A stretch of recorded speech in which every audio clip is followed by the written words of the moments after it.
After the shortcut was shut down, you'd think the HOA would have learned. They didn't.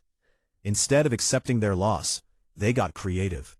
3 months after the settlement, I received a letter from the HOA's law firm claiming that part of my land was actually a historical access easement that had existed before I bought the property. In other words, they were trying to steal my land on paper. Their proof? A blurry map from the 1980s that showed a dirt trail crossing the area, a trail that hadn't existed in decades. They demanded I remove my gate. I didn't respond. Instead, I hired a land use attorney and a second surveyor. Turns out that trail was never a legal easement.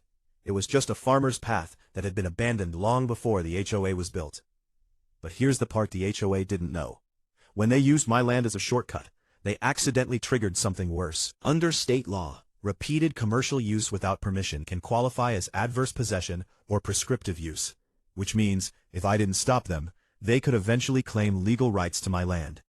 So their own trespassing had almost turned into a land grab.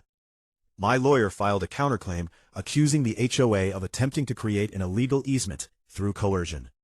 We also subpoenaed their internal emails, and that's when things exploded. Turns out multiple board members had approved the shortcut because it increased their own property values by speeding up construction.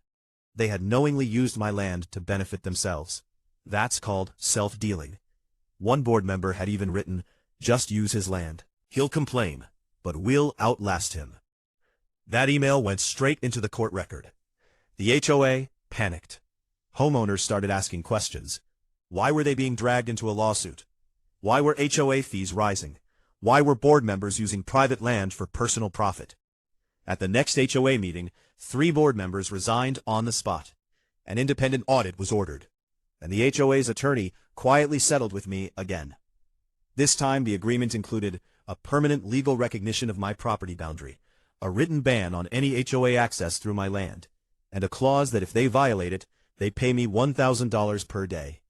Now, every time a construction truck drives the long way around, it's a reminder. They tried to take my land. They lost their board instead.